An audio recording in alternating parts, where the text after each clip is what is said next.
ó ṣe ọlọ́run ò bójú mi jẹ́ kí wàá tún ṣe kó o bójú mi jẹ́ ó fẹ́rín mi sọ̀tá lẹ́nu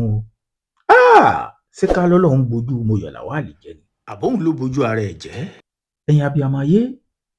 ọlọ́run ní fún alọ́mọ tí ó mọ̀ bójú wa jẹ́ níkànnì ayélujára ẹ máa bá mi kálọ lórí tó ṣẹlẹ̀ lórí ọ̀yọ́ Moyọ̀ Lawal. òṣèré orí ìtàgé ilẹ̀ wa yẹn Moyọ̀ Lawal ó mà tó ti ṣe ribiribi ó làwọn ènìyàn mà tún ń jẹ lẹ́nu kí ló ṣe táwọn ènìyàn tún fi ń jẹ ọ̀rọ̀ rẹ̀ lẹ́nu ẹ má lọ bí kankan gbogbo ẹ̀ ní ṣàlàyé fún yín lórí fídíò àti pé kí làwọn ènìyàn ń sọ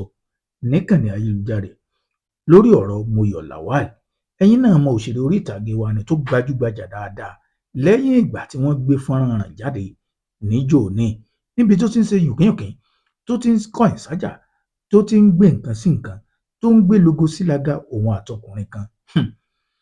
kí ni ohun tí Moyọ̀ Lawal tún ṣe báyìí o táwọn ènìyàn tó fi jẹ́ ó gbádùn.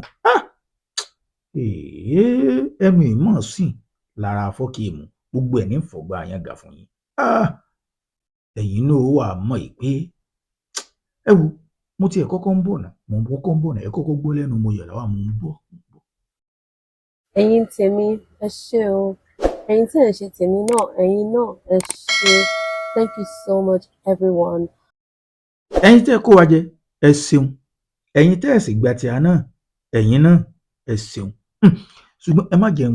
kó má jẹ́ bí ìgbà pé mò ń fàsìkò ṣòfò. ẹ̀yin náà mọ Moyọ̀ Lawal dáadáa ó bọ́ sí kànnì ayélujára ó fi fọ́nrán kan síbẹ̀. ibẹ̀ làwọn ènìyàn ti wá ń wò pé ṣé Moyọ̀ Lawal tá a mọ̀ ń gbà kan kọ́ yìí ni tí ó ti wá jẹ́ pé ó ti wá dàbí ìgbà pé èèyàn bá ń wo tẹ́rù sí táwọn èèyàn sì ń wò tẹ́rù sì ń bà wọ́n. ṣùgbọ́n kí n tó mú táwọn ènìyàn sọ níkànnì ayélujára wá ẹ jẹ́ n kọ́kọ́ fi Moyọ̀ Lawal hàn yín èèyàn lọ́dún 2000 tí n bá ti wá fi Moyọ̀ Lawal hàn yín tán lọ́dún 2000 lọ́dún alálùmọ́lẹ̀ ń wà tí wọ́n á mú Moyọ̀ Lawal 2026 wá tí n bá ti wá mú wá tán àwàjọ wá gbéyẹ̀wò pé kí ló dé sógun láyé ni ṣé dandan ni kéèyàn ò pupa ni. ẹ̀yin náà ẹ wá dúró kírímù ẹ wá dúró pẹ̀fúmù tí Moyọ̀ Lawal tó fi tó lé látàrí pé ó fẹ́ máa ṣáìn ó fẹ́ fáìn. ẹ má jẹ́ ń lọ jìnnà ẹ kọ́kọ́ wo Moyọ̀ Lawal lọ́dún 2000 mò ń bọ̀ náà ẹ má ì lọ ibi kankan àjọ gbé ní táwọn ènìyàn ń sọ ó yẹ o.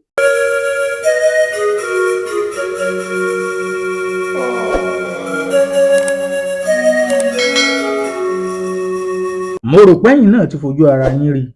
pé bíi Fúnkẹ́ ọmọ Akíndélé ló ṣe rí nígbà náà sẹ́yìn pé Fúnkẹ́ náà ó dúdú ó sì ń ṣáìn bẹ́ẹ̀ ni Moyọ̀ Lawal náà òun náà dúdú ó ń ṣáìn. ṣùgbọ́n ó ṣeé ṣe torí pé àwọn òṣèré orí ìtàgé ilẹ̀ wa oríṣiríṣi ọ̀nà ìdí ni wọ́n máa ń gbà bora yálà bóyá àwọn pòdúsà ti sọ fún yín pé torí wípé fáìn ò lè fáìn nínú kámẹ́rà ẹlòmíín nínú wọn á bẹ̀rẹ̀ sí lọ máa lo kírímù láti lè jẹ́ pé tí wọ́n bá tanná sí lójú èyàn tí wọ́n bá ń ṣeré yóò lè fáìn nínú kámẹ́rà ṣùgbọ́n àṣẹ̀yìnwá àṣẹ̀yìnbọ̀ wọ́n máa ń padà ba àwọ̀ ara wọn jẹ́ ẹ wo bí Moyọ̀ Lawal ṣe rí ẹ má jẹ́ ń lọ bí kankan ẹ wá já ohun táwọn ènìyàn ń sọ níkànnì ayélujára torí pé ọ̀rọ̀ yìí ó ti dá yánpọnyánrin ilẹ̀ níkànnì ayélujára pé ó sì wo ran títí tó fi ṣera rẹ̀ báyìí Moyọ̀ Lawal kí ló ń wá ná ayé tó le tó bẹ́ẹ̀ ẹ jẹ́ gbọ́n táwọn ènìyàn sọ níkànnì ayélujára ẹ jẹ́ kọ́kọ́ mú kọ́mẹ̀ntì alákọ̀ọ́kọ́ wá kí n kà fún yín. Henry Godfred òun sọ pé Moyọ̀ Lawal don't you have friends so lọ́rẹ̀ẹ́ ni at least let us assume you don't have a mirror ẹ jẹ́ àti ẹ̀ sọ pé o ò ní àwòrán tó lè fi wora rẹ̀ nu ilé kó o lè mọ̀ pé ò ń dẹ́rù bá wa but you should have genuine friends ó yẹ kó o láwọn ọ̀rẹ́ tí ó bọ̀ ọ́ sòdodo ọ̀rọ̀ pé eléyìí tó ń ṣe òṣì ló ń ṣe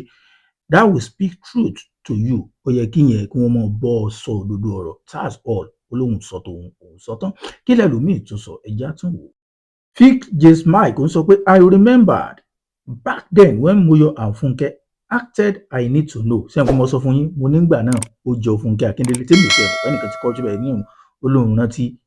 tó jẹ́ black and shine lọ́mọ ń gbà yẹn ó ní big time legend nígbà ó ní Moyo Lawal wetin dey happen the woman wetin dey happen na kí ló ń ṣẹlẹ̀ tẹ́ wá ń dẹ́rù bà wá online.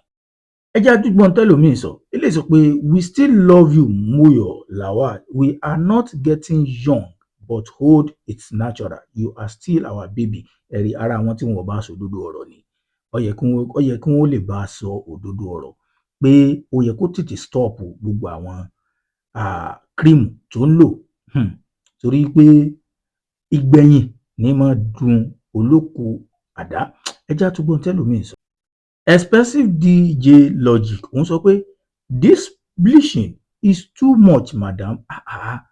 Ibo búbóra ẹ ti pọ̀ jù madam, kí ló dé, wetin dey do the woman now, life no be war now, ilé ayé òun ṣogun now, I no fit shout justice for you. Ó ní tẹ́nítìn bá ṣẹlẹ̀ mi ò lè wá máa sọ pé justice for Moyo Lawal o. Ó sọ tiẹ̀ ó dáni dúró. Ẹ jẹ́ àtúwò tẹ́lòmíì sọ sí ká tó wá ṣàlàyé àwọn kọ̀ọ̀kan. Promise Ije máa sọ why do I have to see this your scary face and hide this night? Ó ní kí ló dé lọ́lẹ̀ tí mo sì fẹ́ sùn tí mo wá bá ojú rẹ tí ń dẹ́rù bà mí tí mo bá pàdé. Ẹ̀yin náà mọ̀ pé tí èèyàn bá ṣẹ̀ṣẹ̀ wéré àjẹtán tí wọ́n ṣe ń ṣe kòtò ayé dà ẹ wo kòtò ìyọ̀ngbọ̀n tí àwọn èèyàn ò ní rọrùn sùn. I cover myself with the blood of Jesus. Ó ní ó da gbogbo ara mi ó da ẹ̀jẹ̀ Jésù Ọlọ́run dáàbò. Ẹ má jà pọ̀ lọ́rọ̀. Oríṣiríṣi nǹkan làwọn ènìyàn sọ níkànnì ayélujára. Àwọn kan sọ láti encourage ẹ pé kó tún máa lo cream náà lọ pé kódà bó ṣe wà yìí ó tún fine sí ni. Àwọn kan sì ń sọ fún un pé Moyo Lawal eléyìí tí ń pọ̀ jù ó ti ń pọ̀ jù o. Ẹ̀yin olólùfẹ́ mi nílé kí lèrò tí yín, mo sọ fún yín mo níṣẹ́ rí tá a bá kó 10 nínú àwọn òṣèré orí ìtàgé tó jóbìnrin jọ lásìkò tá a wà yìí tipátipá lẹ́ẹ̀fìrí 3 tí ò bora látàrí wípé àwọn producer àtàwọn director ni wọ́n máa ń tì wọ́n tìkùtì pé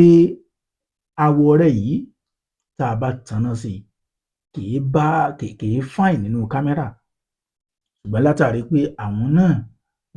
látàrí pé ká sọ pé self esteem tàbí ká sọ wípé ìgbà táwọn go ní nǹkan kan tí wọ́n fẹ́ over ṣé bí èèyàn ní Fúnkẹ́ ọmọ Akíndélé tí n bá ń kà fún yín báyẹn èèyàn ní Mide Martins báyẹn lọ àwọn kọ̀ọ̀kan náà àwọn òṣèré èèyàn ní